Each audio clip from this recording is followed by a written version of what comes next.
Bismillahirrahmanirrahim. Assalamualaikum warahmatullahi wabarakatuh. Selamat pagi anak-anak. Bagaimana kabar kalian beserta keluarga hari ini? Mudah-mudahan kalian dalam keadaan sehat ya, serta senantiasa mendapatkan perlindungan dari Allah Subhanahu wa taala. Pada kesempatan kali ini kita akan melanjutkan pelajaran kita, yaitu materi tema 5 muatan IPA tentang sifat-sifat cahaya. Untuk itu, siapkan diri kalian, alat tulis kalian, buku kalian, serta simak pembelajaran dari Pak Guru berikut ini. Anak-anak, pada kesempatan kali ini kita akan belajar tentang sifat-sifat cahaya. Itu materi IPA kelas 4 di tema 5 ini.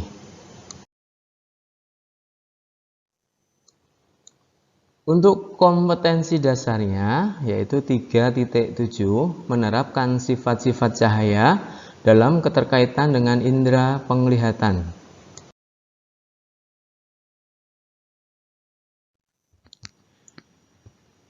Pengertian dari cahaya. Cahaya adalah energi berbentuk gelombang elektromagnetik yang kasat mata dengan panjang gelombang sekitar 380 sampai 750 nanometer. Pada bidang fisika, cahaya adalah radiasi elektromagnetik baik dengan panjang gelombang kasat mata maupun tidak. Selanjutnya, untuk pengertian cahaya menurut Wikipedia, cahaya adalah tenaga berbentuk gelombang dan membantu kita melihat.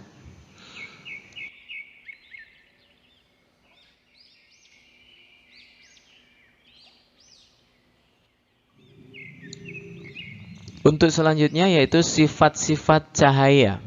Ada beberapa sifat cahaya yang akan kalian pelajari pada kesempatan kali ini. Yang pertama yaitu cahaya merambat lurus. Pada saat kita melihat suatu cahaya memancar, cahaya itu akan merambat lurus. Contohnya, saat di ruangan ada sebuah celah dan tampak ada berkas cahaya yang masuk ke dalam ruangan tersebut, maka kita akan melihat bahwa cahaya itu akan memancar secara lurus masuk ke dalam ruangan, seperti contoh pada gambar yang ada pada slide.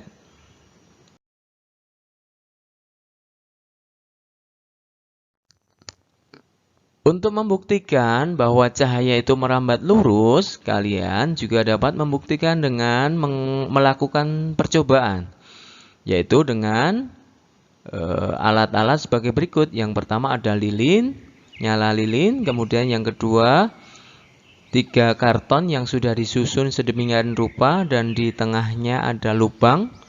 Kemudian alat tersebut disusun seperti yang ada pada gambar.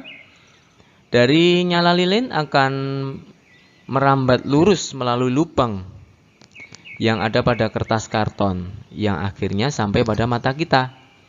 Apabila kita menggeser salah satu karton, maka kita tidak bisa melihat cahaya lilin tersebut karena akan tertutup dengan karton yang lain. Itu artinya bahwa cahaya itu merambat secara lurus.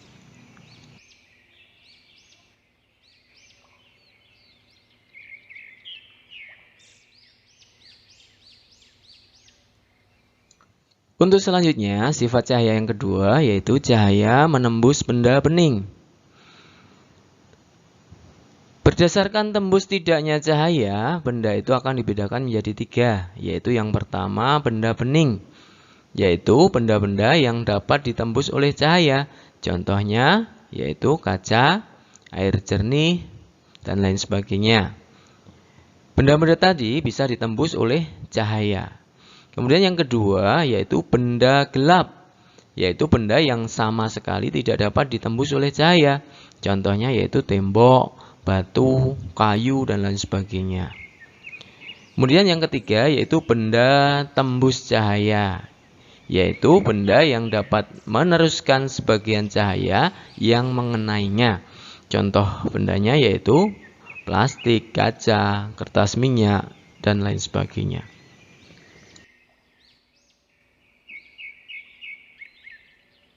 Untuk sifat cahaya yang ketiga yaitu cahaya dapat dibiaskan. Maksudnya bagaimana? Jadi, pembiasan cahaya itu adalah pembelokan berkas cahaya jika berkas cahaya itu melewati medium yang berbeda kerapatannya. Terus, medium yang dilewati cahaya itu ada apa saja? Misalnya ada udara, kemudian yang kedua air, kemudian yang ketiga kaca.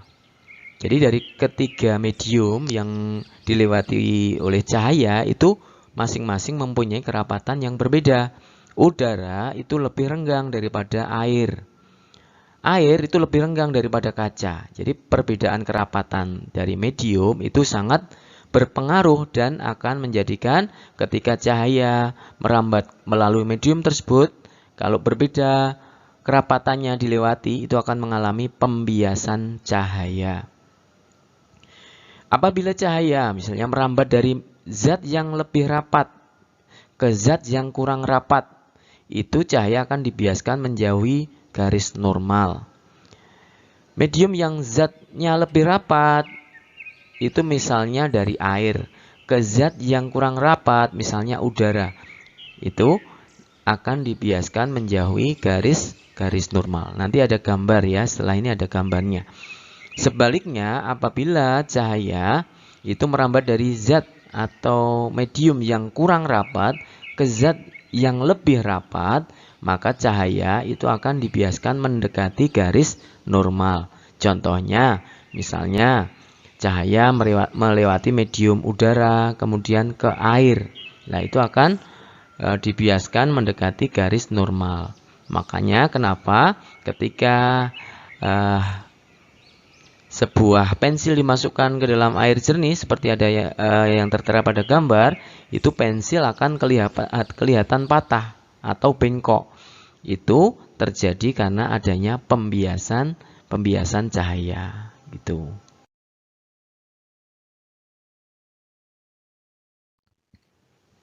Nah, misalnya seperti ini, seperti ada skema pembiasan cahaya yang ada dalam gambar, itu ada berkas cahaya yang datang dari udara, kemudian cahaya tersebut masuk dalam air. Jadi udara itu kan lebih renggang kerapatan partikel mediumnya ya dibandingkan air. Sehingga ketika ada cahaya datang dari udara menuju air, sinarnya itu akan dibiaskan. Biaskannya kemana? Mendekati garis normal. Nah, garis normal itu adalah ini. Ya. Garis yang dibuat tegak lurus dengan bidang datar. Kemudian sebaliknya, ketika ada berkas cahaya yang datang dari air, kemudian menuju ke udara, ya, itu akan dibiaskan menjauhi garis normal. Ya, di situ ada istilah sudut datang. Sudut datang itu adalah sudut yang dibentuk oleh sinar datang dan garis normal. Sedangkan sudut bias itu adalah sudut yang dibentuk oleh sinar bias dan garis normal. Seperti itu.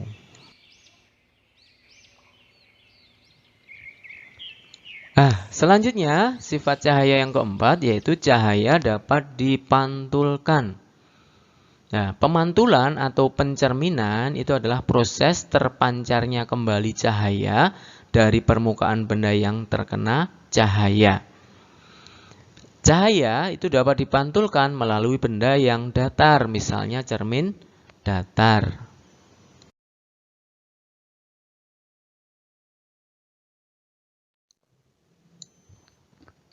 Jenis cermin berdasarkan permukaannya itu dibedakan ada 3 yang kita pelajari hari ini. Yang pertama yaitu cermin datar, yaitu cermin yang memiliki bagian pemantul cahaya yang datar.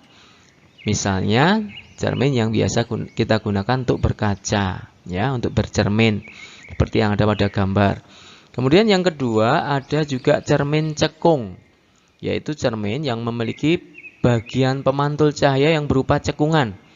Ini biasa ada dalam lampu mobil atau lampu senter, itu yang ada di dalamnya, itu bentuknya cermin cekung. Kemudian yang ketiga yaitu cermin cembung. Itu adalah cermin yang memiliki bagian pemantul cahaya berupa cembungan. Ini biasanya ada pada kaca spion, mobil, motor, kemudian kaca di perempatan-perempatan jalan itu ya, yang untuk melihat mobil yang lain itu menggunakan cermin cembung.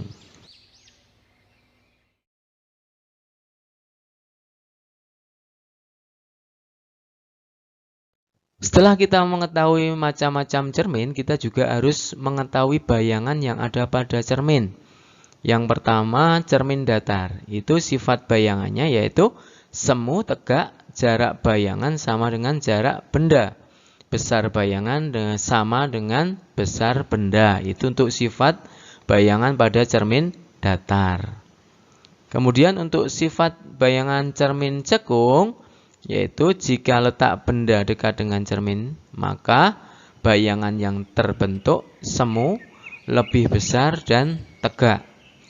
Jika letak benda jauh dari cermin cekung, bayangan yang terbentuk yaitu nyata atau sejati dan terbalik.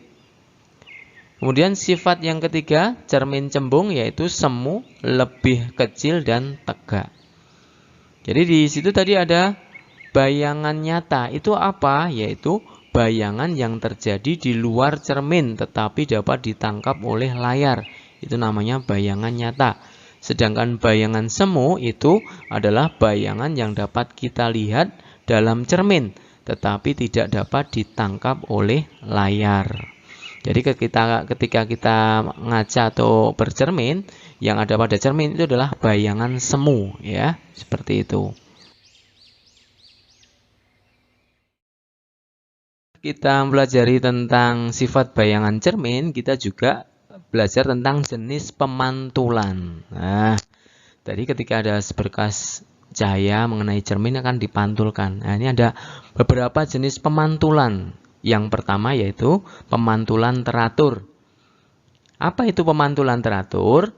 Pemantulan teratur adalah pemantulan yang menghasilkan berkas-berkas cahaya pantul yang arahnya sejajar atau sama. Contohnya, misalnya cahaya senter yang dijatuhkan pada permukaan yang licin seperti cermin, itu akan menghasilkan pemantulan yang teratur. Kemudian yang kedua yaitu pemantulan baur atau difus, yaitu pemantulan yang menghasilkan berkas-berkas cahaya pantul yang arahnya tidak teratur. Tuh ya, ini misalnya mungkin kaca yang pecah itu ya, permukaannya kan jadi tidak rata, itu menghasilkan pemantulan yang baur atau difus. Nah, selanjutnya untuk cermin sendiri itu adalah benda yang mempunyai permukaan licin atau mengkilap. Cermin itu dapat membentuk bayangan benda yang tampak sama seperti aslinya karena cermin mempunyai permukaan yang licin yang dapat menghasilkan pemantulan teratur. Seperti itu.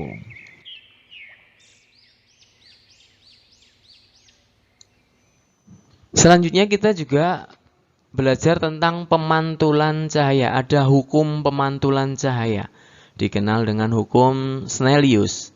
Bunyinya yaitu sinar datang, garis normal, dan sinar pantul terletak pada satu bidang datar.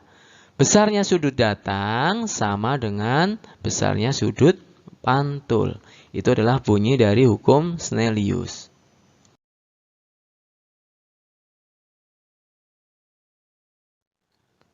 Untuk sifat cahaya yang kelima yaitu cahaya dapat diuraikan.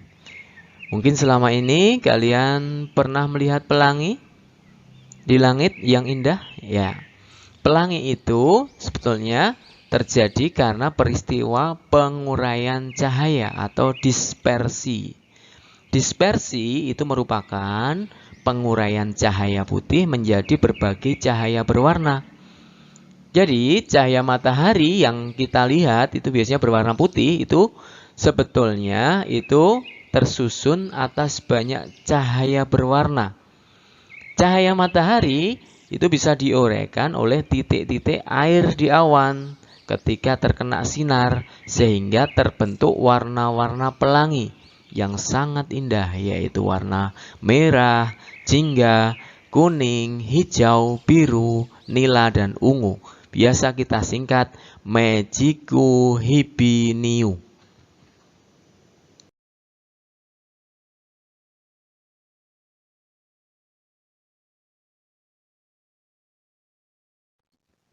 Nah, itu tadi adalah proses terjadinya pelangi. Contoh lain dari penguraian cahaya yaitu ketika kalian bermain gelembung air sabun. Pernah kan kalian bermain gelembung dari air sabun? Nah, apabila gelembung dari air sabun itu dilihat di bawah cahaya matahari, itu tampak warnanya yang bermacam-macam seperti yang ada pada gambar, ya toh? Iya. Peristiwa ini itu juga merupakan bukti bahwa cahaya itu dapat diuraikan. Seperti itu. Selanjutnya ada juga cahaya polikromatik. Apa itu cahaya polikromatik? Itu adalah cahaya yang tersusun atas beberapa komponen warna.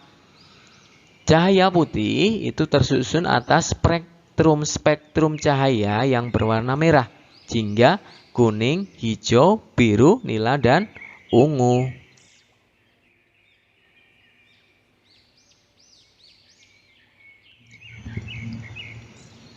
Jadi spektrum warna yang tidak dapat diuraikan lagi itu disebut cahaya monokromatik.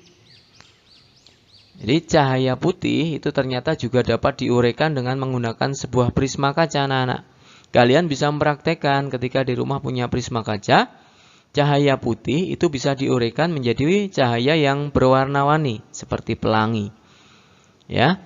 Dari gambar di atas dapat dilihat bahwa cahaya putih atau polikromatik itu dapat diuraikan menjadi cahaya merah, jingga, kuning, hijau, nila, biru, nila, dan ungu atau monokromatik ketika melewati prisma kaca. Nah, hal ini yang disebut sebagai dispersi cahaya. Jelas kan?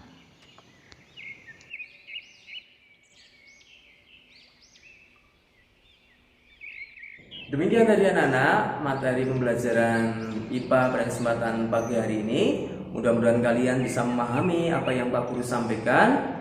Apabila kalian banyak kesulitan atau kurang paham, kalian bisa bertanya pada pendamping kalian di rumah, orang tua kalian, serta bisa bertanya pada Bapak Ibu guru di sekolah. Untuk itu, kita akhiri pembelajaran pada kesempatan hari ini dengan membaca hamdalah bersama-sama. Alhamdulillahirrabbilalamin. Banyak kekurangan dalam Pak Guru menyampaikan materi pada kesempatan pagi hari ini. Mohon maaf yang sebesar-besarnya. Pak Guru akhiri. Assalamualaikum warahmatullahi wabarakatuh. Kembali lagi bersama kami, the four cool host yang akan menemani sahabat ceria 1 jam ke depan di acara Hang Out. Oke, sekarang Mr. J ingin menyapa host keren kita dulu dari Miss Thea. Yuhu, what's up, what's up? Oke, and Miss Anna.